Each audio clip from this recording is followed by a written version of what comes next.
친정집 거실 한방, 에어컨 전부 최신형으로 바꿨어요. 부모님이 땀 흘리시는 거 못 봐요. 시댁? 선풍기가 은근 더 시원하시대요. 하하. 유난히 뜨겁고 힘들었던 올 여름, 제 이야기 좀 들어주시겠어요?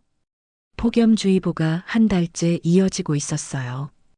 혼자 사는 저는 밤마다 숨이 막혔습니다. 70평생 이렇게 더운 여름은 처음이었어요. 선풍기를 틀어도 뜨거운 바람만 얼굴을 때렸습니다. 심장이 두근거리고 가슴이 답답했어요. 이러다 큰일 나겠다 싶어서 며느리 혜미에게 전화를 걸었습니다. 혜미야, 올해는 에어컨 하나만 달자. 숨이 차다. 며느리는 단칼에 잘랐지요. 그 연세에는 선풍기가 더 나아요. 전기요금 폭탄 나요. 제가 최신 DC모터 선풍기 보내드릴게요. 전화를 끊고 나니 가슴이 답답했습니다. 다음 날 과일을 들고 아들네 집을 찾았지요. 집에 들어서자마자 손주 방에서 시원한 바람이 쏟아져 나왔습니다. 에어컨이 빵빵하게 돌아가고 있었지요. 그런데 거실은 찜통이었습니다. 혜미야, 거실도 좀 틀자. 며느리가 손주를 안은 채 대답했지요.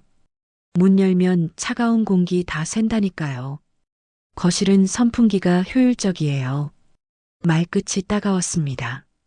저는 거실 소파에 앉아 선풍기 바람을 맞았지요. 손주 방에서는 시원한 바람이 새어나오는데 저는 뜨거운 바람을 맞고 있었습니다. 며칠 뒤 아들네 집에 갔을 때였습니다.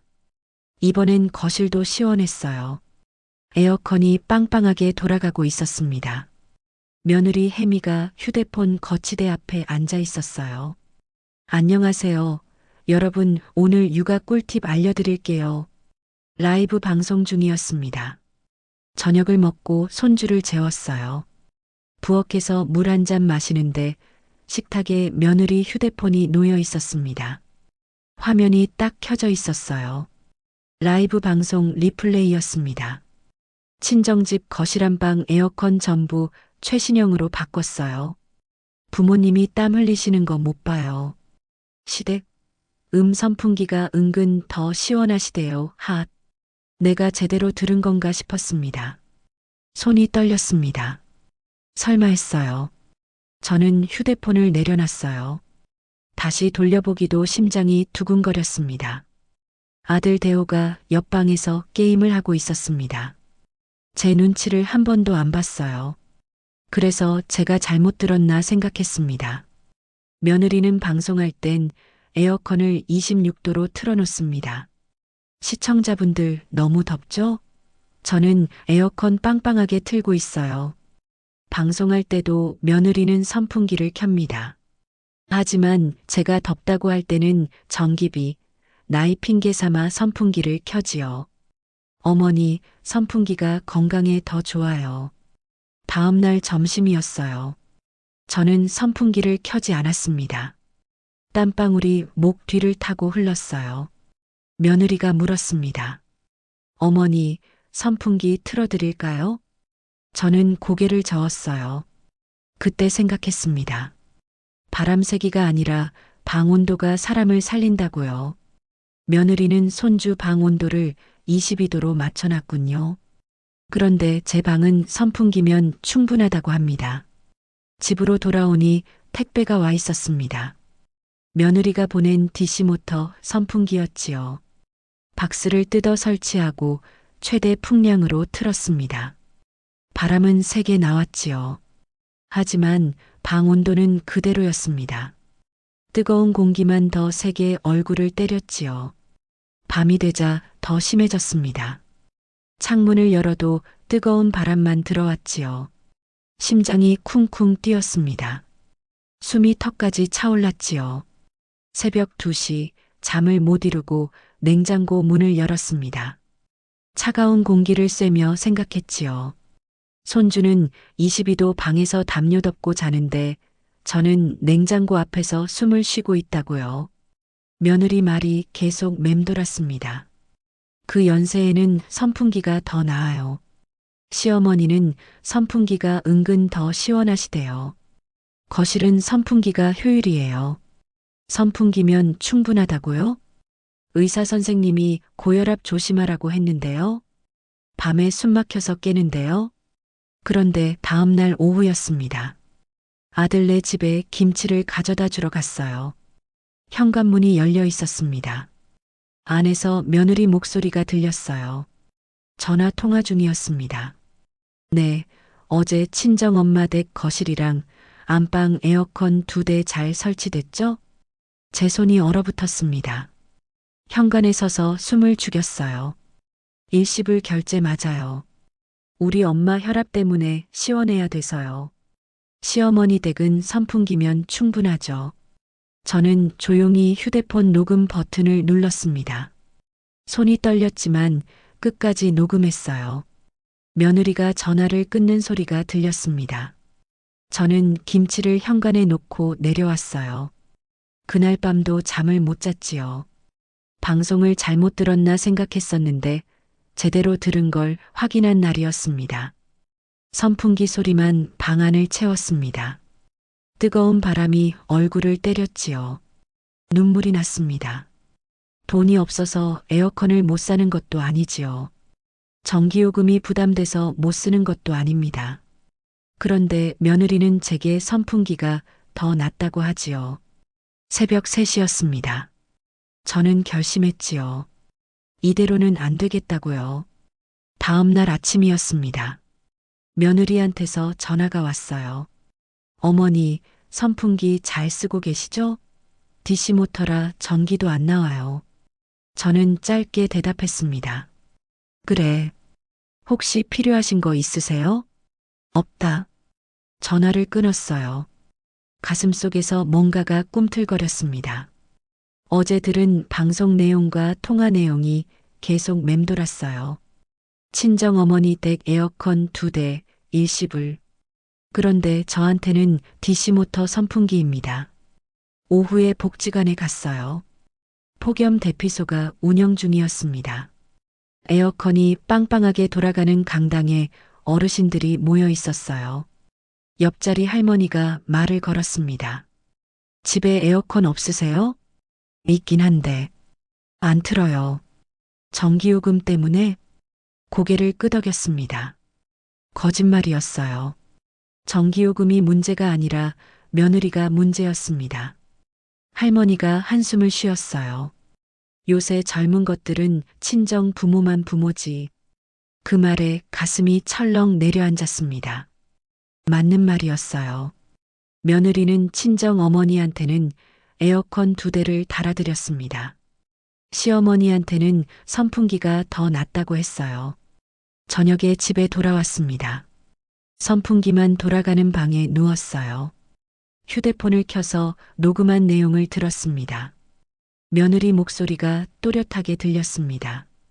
예, 어제 친정엄마 댁 거실 안방 에어컨 2대 잘 설치됐죠? 일시불 결제 맞아요. 어머니 댁은 선풍기면 충분하죠. 충분. 그 단어가 살을 베었습니다. 며느리한테 저는 선풍기면 충분한 사람이었어요. 친정어머니는 에어컨 2대가 필요한 사람이고요.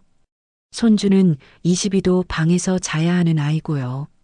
저는 선풍기 바람으로 충분한 늙은이입니다. 눈물이 났어요. 아들을 낳아 키우면서 얼마나 고생했는지 아십니까? 남편 없이 혼자 식당 일하며 학교 보냈어요. 아들이 결혼할 때 전세금도 제가 댔습니다. 손주 태어나고 3년 동안 봐줬어요. 그런데 이제 저는 선풍기면 충분한 사람이랍니다. 충분하지 않습니다. 밤마다 숨이 차서 깨요. 심장이 두근거려서 잠을 못 잡니다. 그런데 선풍기면 충분하다고 하네요. 새벽 3시였습니다. 그날 밤부터 저는 결심했어요. 이제 말로만 하지 않겠다고요. 행동으로 보여주겠다고요. 아침에 일어나니 현관에 또 택배가 와 있었습니다. 며느리가 보낸 대형 선풍기였어요.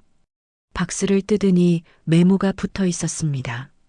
어머니, 이게 제일 좋은 거예요. 바람이 시원해요. 저는 웃음이 나왔어요. 바람이 시원한 게 아니라 온도가 낮아야 시원한 건데요. 코드를 꽂아 최대 풍량으로 틀었습니다. 웅웅거리는 소리만 컸어요.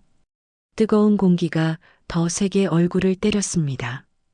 바람이 아니라 온도가 문제지. 중얼거리며 선풍기를 껐어요. 그날 오후 아들 대호한테서 전화가 왔습니다. 엄마, 선풍기 잘 받으셨죠? 받았다. 혜미가 비싼 거로 골랐대요. 에어컨보다 건강에 좋다잖아요. 그래. 엄마, 왜 그래요? 뭐 불편한 거 있어요? 저는 짧게 대답했습니다. 없다. 전화를 끊었어요. 불편한 게 없는 게 아니었습니다. 말하기가 지쳤을 뿐이에요. 밤이 되자 더위가 극에 달했습니다. 창문을 열어도 뜨거운 바람만 들어왔어요. 선풍기를 틀어도 소용없었습니다. 심장이 쿵쿵 뛰었어요. 숨이 턱까지 차올랐습니다. 손이 저려왔어요. 이러다 큰일 나겠다. 냉장고 문을 열고 앞에 앉았습니다. 차가운 공기를 쐬며 눈물이 났어요. 이게 사람 사는 건가요? 70년을 살면서 이렇게 처참한 여름은 처음이었습니다. 다음 날 저는 휴대폰을 들었어요. 세 통의 전화를 걸기로 했습니다. 첫 번째, 복지관입니다. 여보세요. 폭염 취약 어르신 지원 담당자분 계십니까? 네, 말씀하세요. 에어컨 긴급 설치 지원하고 싶습니다. 30가구 정도요. 어머님, 정말이세요? 예산은 제가 됩니다. 의사소견 있는 분들 최우선으로 해주세요. 두 번째, 설치 기사였어요. 이번 주부터 순번 돌립니다. 30대 설치 가능하십니까? 가능합니다. 시작하겠습니다. 세 번째는 변호사가 아니라 회계사였습니다. 오늘부로 제 상가 임대 수익 운용을 바꿉니다. 어떻게 바꾸시려고요? 냉방 기금 만듭니다.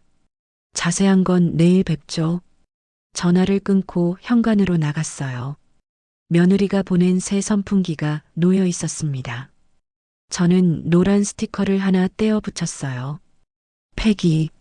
중얼거렸습니다. 충분이라는 말, 오늘로 박살. 제가 가진 건 재개발로 커진 상가 건물 한 채였습니다. 은하상가 시세 200억이에요. 하지만 값보다 용도가 중요했습니다. 저는 이 돈으로 누군가를 벌주려는 게 아니었어요. 온도를 내리려는 겁니다. 사람들의 여름을 바꾸려는 거예요. 그날 밤 저는 처음으로 편하게 잠들었습니다. 선풍기 바람 속에서가 아니라 결심 속에서요. 일주일이 지났습니다. 복지관에서 전화가 왔어요. 어머님, 30가구 에어컨 설치 완료됐습니다. 수고하셨습니다.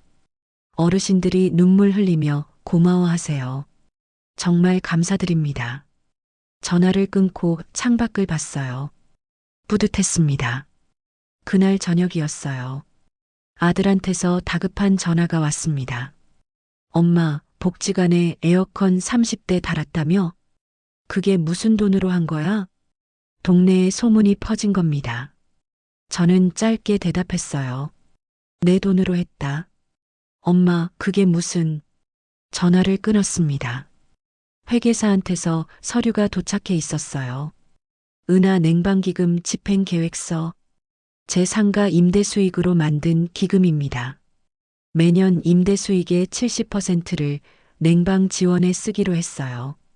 며느리는 친정 어머니한테만 에어컨을 달아줬습니다. 저는 동네 어르신 30명한테 달아드렸어요. 이게 제 방식입니다. 이틀이 지났습니다. 초인종이 울렸어요. 며느리 혜미가 한우와 홍삼 쇼핑백을 들고 서 있었습니다. 얼굴에 억지 미소가 가득했어요. 어머니, 건강 챙기시라고 가져왔어요. 저는 문을 열어줬습니다. 며느리가 쇼핑백을 식탁에 올려놓았어요. 어머니, 혹시 사드린 선풍기가 별로예요? 에어컨도 집에 안 달던 제가 어르신들 냉방 지원한다니까 뭔가 뜨끔했었나 봐요. 어머니 연세엔 선풍기가 좋아요. 에어컨 바람 맞으시면 냉방병도 오시고요. 저도 대출에 병원비에 정말 빠듯하지만 좋은 걸로 사드린 거예요. 저는 말없이 듣고 있었습니다. 아들 대호도 뒤따라 들어왔어요. 엄마, 선풍기 그거 비싼 거예요. 에어컨보다 좋아요. 저는 짧게 말했습니다. 사정은 알겠다. 며느리 얼굴이 밝아졌어요. 어머니, 저희 마음 알아주시는 거죠? 아니, 며느리 표정이 굳었습니다. 저는 천천히 입을 열었어요. 사정은 알겠고, 대하는 방식은 너희가 정한 거지. 무슨 말씀이세요? 저는 휴대폰을 꺼내 녹음 파일을 틀었습니다. 며느리 목소리가 또렷하게 흘러나왔어요. 네, 친정엄마 댁 거실 안방 에어컨 2대 잘 설치됐죠? 일시불 결제 맞아요. 예산이 빠듯해서요. 어머니 댁은 선풍기면 충분하죠. 녹음이 끝났습니다. 며느리 얼굴이 하얗게 질렸어요. 아들은 입을 다물고 있었습니다. 저는 현관을 가리켰습니다. 거기 좀 봐라. 며느리가 현관을 보더니 얼굴이 굳었어요. 폐기 스티커가 붙은 선풍기가 보였습니다. 어머니, 이게 무슨... 안 쓴다. 바람이 아니라 온도가 필요하니까. 며느리가 당황하며 말했어요. 어머니, 비싼 건데. 저는 서류 봉투를 꺼냈어요. 탁자에 털썩 놓았습니다. 상가 등기부등본과 임대차 계약서가 쏟아졌어요. 은하상가 알지? 재개발로 200억 됐다. 아들과 며느리 눈이 커졌습니다. 엄마, 그게 정말? 매달 임대 수익만 1,000만 원 넘게 들어온다. 며느리 손이 떨렸어요. 저는 에어컨 50대 추가 설치 집행서를 그 위에 올려놓았습니다. 복지관에 이미 30대 깔았고 20대 더 깐다. 며느리가 떨리는 목소리로 물었어요. 어머니, 그럼 저희는? 저는 차분하게 말했습니다. 내 엄마한테 에어컨 2대 일시불로 달아준 건 잘했다. 그런데 나한테는 그 연세에 선풍기가 더 낫다고? 예산 빠듯하다며? 근데 내 엄마 에어컨은 어떻게 샀어? 며느리가 울먹였습니다. 어머니, 저희 잘못했어요. 저는 고개를 저었어요. 잘못한 게 아니라 본성이 나온 거지. 돈 없는 시어머니한테는 선풍기면 충분하고, 친정어머니한테는 에어컨 2대 일시불. 그게 내 본심이야. 며느리가 손으로 얼굴을 가렸습니다. 아들이 애원했어요. 엄마, 한 번만 용서해줘. 저는 종이 한 장을 더 꺼냈어요. 이건 냉방기금 운영 계획이다. 내 상가 수익으로 매년 어르신 50분 에어컨 지원한다. 너희 아파트 전세금? 그런 거 기대하지 마라. 아들이 당황했습니다. 엄마, 우리 아파트는요? 너희가 알아서 해. 나는 내 돈 내 맘대로 쓴다. 며느리가 소리쳤습니다. 어머니, 정말 저희한테는 아무것도? 저는 현관문을 열었습니다. 너희가 나한테 해준 게 뭔데? 오늘은 이만 가봐라. 둘이 나가려는데 며느리가 돌아봤어요. 눈물을 흘리고 있었습니다. 저는 문을 닫았어요. 거실에 홀로 남았습니다. 탁자 위에 한우와 홍삼이 놓여 있었어요. 저는 그걸 다시 쇼핑백에 담았습니다.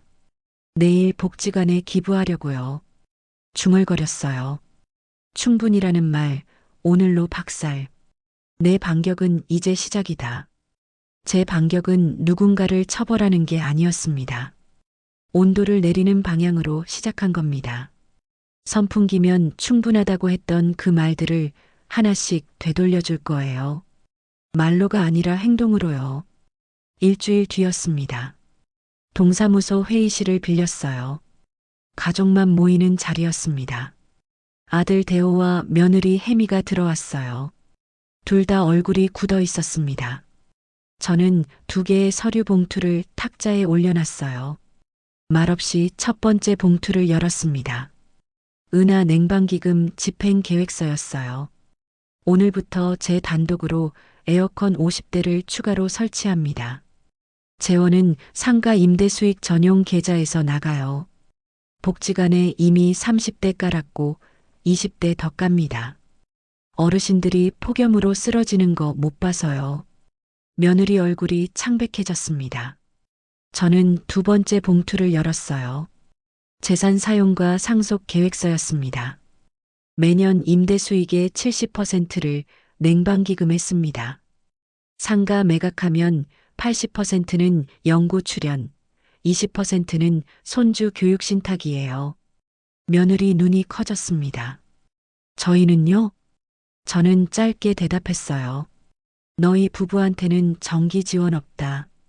긴급 의료 양육비만 서류로 신청하면 돕겠다. 아들이 당황했습니다. 엄마, 우리 아파트는요? 너희가 알아서 해. 나는 내 돈 내 맘대로 쓴다. 며느리 눈에 눈물이 고였어요. 저는 서류를 밀어냈습니다. 아들이 떨리는 목소리로 물었어요. 엄마, 그럼 우린? 내가 해주는 건 기대하지 마라. 너희가 먼저 해라. 며느리가 고개를 끄덕였습니다. 눈물을 닦으며 손을 떨고 있었어요. 저는 자리에서 일어났습니다. 회의실 문을 나섰어요. 복도에서 뒤를 돌아봤어요. 며느리와 아들이 서류를 들여다보고 있었습니다. 저는 엘리베이터를 탔어요. 가슴이 시원했습니다. 제 반격은 처벌이 아니었어요. 사람들이 숨 쉴 수 있는 안전망을 만드는 겁니다. 선풍기면 충분하다고 했던 그 말은 오늘로 끝입니다. 집에 돌아와 오래된 앨범을 꺼냈습니다. 먼지를 털어내니 낡은 사진들이 나왔어요. 젊은 제가 공사장 식당에서 일하는 모습이었습니다. 땀에 젖은 앞치마, 거친 손이 보였어요. 그때는 에어컨이 뭔지도 몰랐습니다. 여름이면 선풍기 하나로 버텼어요. 밤에는 더워서 잠을 못 잤습니다. 사진 뒤에 남편 글씨가 적혀 있었어요. 여름엔 어머니 방 먼저 켜라. 남편은 일찍 세상을 떠났습니다. 유언처럼 남긴 메모였어요. 하지만 저는 에어컨을 켤 수 없었습니다. 가난해서였어요. 그 시절 더위가 제 등에 새겨졌습니다. 있는 척 없는 척도 싫었습니다. 사람값을 보고 싶었어요. 그래서 재산을 감췄어요. 사람을 어떻게 대하는지 보려고 했습니다. 돈이 있으면 잘해주고 없으면 함부로 대하는지요. 며느리는 제가 가난한 줄 알았습니다. 그래서 선풍기면 충분하다고 했어요. 친정어머니한테는 에어컨 2대를 달아줬고요. 결과는 명확했습니다. 다음 날 복지관에 갔어요. 게시판에 공지가 붙어 있었습니다. 에어컨 설치 완료 기부 강말자 은하 냉방기금. 30명의 이름이 적혀 있었어요. 어르신들이 제 앞에서 고개를 숙였습니다. 덕분에 살았어요. 처음으로 잠을 잤습니다. 가슴이 뜨거워졌어요. 이게 제가 원했던 겁니다. 집에 돌아와 에어컨 앞에 섰어요. 리모컨을 들어 전원 버튼을 눌렀습니다. 시원한 바람이 나오기 시작했어요. 26도로 맞췄습니다. 소파에 앉아 시원한 바람을 쐬었어요. 남편이 남긴 메모가 떠올랐습니다. 여름엔 어머니 방 먼저 켜라. 이제야 그 말이 실현됐군요. 제 반격의 진짜 목적은 간단했습니다. 돈의 방향을 집안이 아니라 동네 전체로 돌리는 거요. 며느리가 깨달았는지는 모르겠어요. 하지만 저는 이미 제 온도를 바꿨습니다. 그걸로 충분해요. 제 이야기가 마음에 드셨다면 구독과 좋아요를 눌러주세요. 함께 해주셔서 감사합니다.